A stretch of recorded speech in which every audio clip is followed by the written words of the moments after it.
in this discussion, even though you're not old enough for it. So I say, before I give my presentation, everybody, not ambassadors, you are listening. Your work is to listen. There's nothing to write here. Everyone, write for me, because you're the one who gave me this topic. Write for me why you think you want to get married, or why you want to marry. Just one statement, write. And I will read out all those answers for as many as you are. And I took my time. And I was not skipping anyone. You must give me your paper back. And I had this handful of answers. And I took them to the pulpit. And we began to read why people want to get married. You will laugh at it, but I know it's the same reason you got married and you're disappointed today. It's the same reason. So we got into that discussion until someone sent me a question during our Q&A written and said, can you just handle something on homosexuality, pornography, and masturbation? So quickly I knew there's a problem. There's a problem. We began to handle those topics, and the questions were numerous. When we were done with that session, it's almost 7 p.m. A group of young ones came to me and said, we must talk to you before we go. Before you go, I know you want to go. It's 7. I know you want to go, but we must talk to you. So I said, fine, let's talk. What did we leave out? And they have nothing to hide. And they said, we are lesbians. And there's no one who's willing to listen to us. These are church members. These are our children.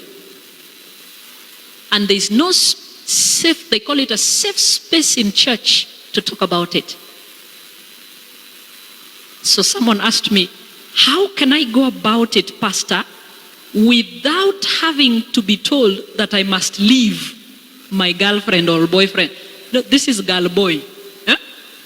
A fellow girl, she calls that person boyfriend or what? So if she calls her boyfriend, it means the girl is a what? The man. If it's girlfriend, boyfriend, then she is the woman.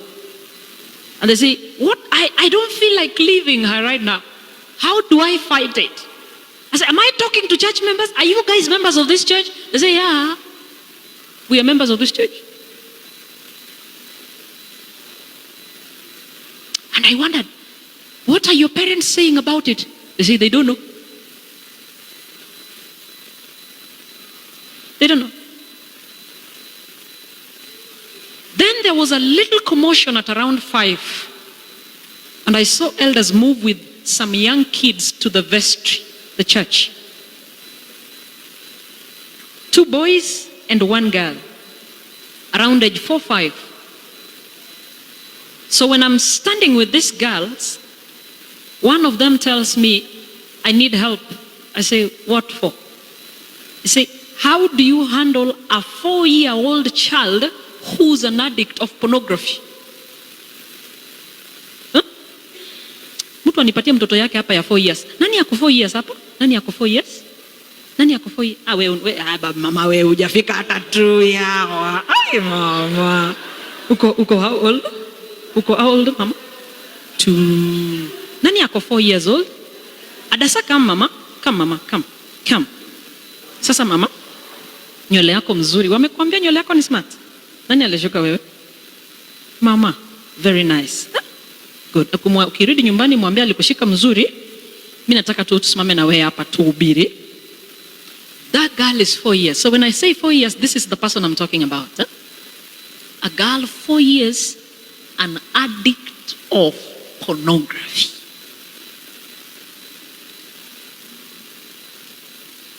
Adasaka, kaa kwa kiti mama. So I asked the girl, mama yako anajua? Sema, mama yangu anajua. Alifanya nini? Alimchapa. See how stupid parents can get. Alimchapa. Didn't bother to dig deep. Alimchapa. So before we finish the discussion, the girl comes. And the other girls in ambassador say, ndio huyu sister yake, ndio huyu. I shed a tear. Because that is the age of Nana and Dindin, my twins. And I'm asking, Nana, Dindin, feeding on porn every single day. So when we are done, an elder comes to me and tells me, I saw a young girl come to you there. I say, yeah, what's wrong? So that girl was caught in the toilet with 2 boys having sex. How old are the boys? They are 4 years. Both boys are 4. The girl is 4. Caught having sex in the toilet, church toilet. So that was the commotion at 5. So what did you do to them? They began with the suspect. Do you know the suspect? Who's the suspect in that group? The boy. And they began and say, mulikuwa mnafanya nini huyu msichana? And the boy saying, hapana, ni yeye alituambia. That girl stepped out and said, wewe, nilikuambia usiseme. The small girl. Nitakupiga niliwaambia msiseme. The small girl.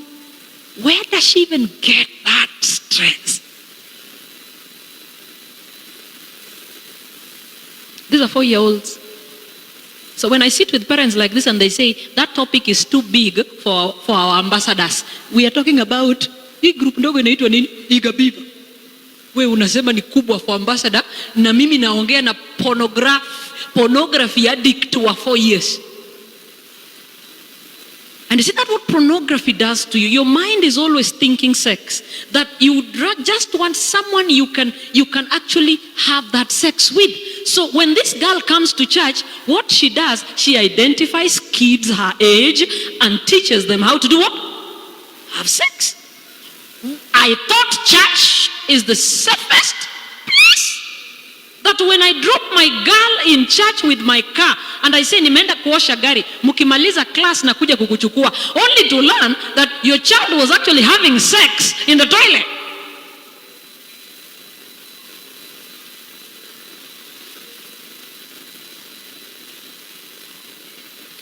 They are also caught in school doing those things in the toilet. And a parent does not even care. You don't even know what is going on. The best you can do when you're told is spank your child. And I was wondering, this mother, has she even dug deep to find out how did it start? So I asked the sister, alianza aje ati kwa neighbor, a neighbor introduced a child into porn. And you keep on saying, my kids are comfortable at Mama Nani's place. Let me rush to the market, niangalilie ninarudi. Beba watoto yako kwa mgongo, enda nayo kwa chiro. Ishara ya kuwacha mtoto, ati nimewaachia Sophie mtoto. I trust her. Sophie ni kamati yangu. Ujui hata watoto ya Sophie wanakaaje.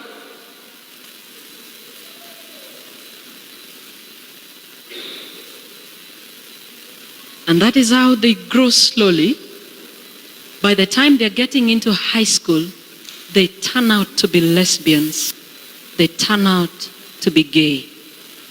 And there's no reverse gear. And there's nothing you can do about it. And technically the devil has locked them out of where? Of heaven.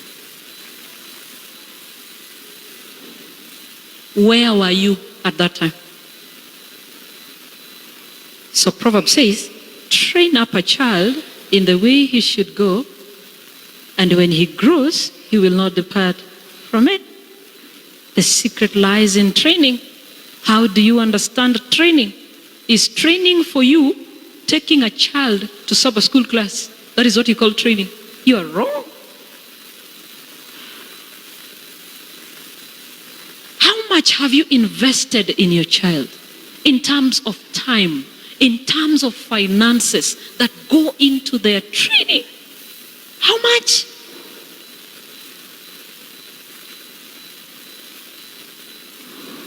And I can assure you, those women that are here with me, we hardly have time for our children. Most of us, we are busy looking for money. Because last time I checked, the mother is the first teacher in the first school, which is the home. How much time do you have for your child?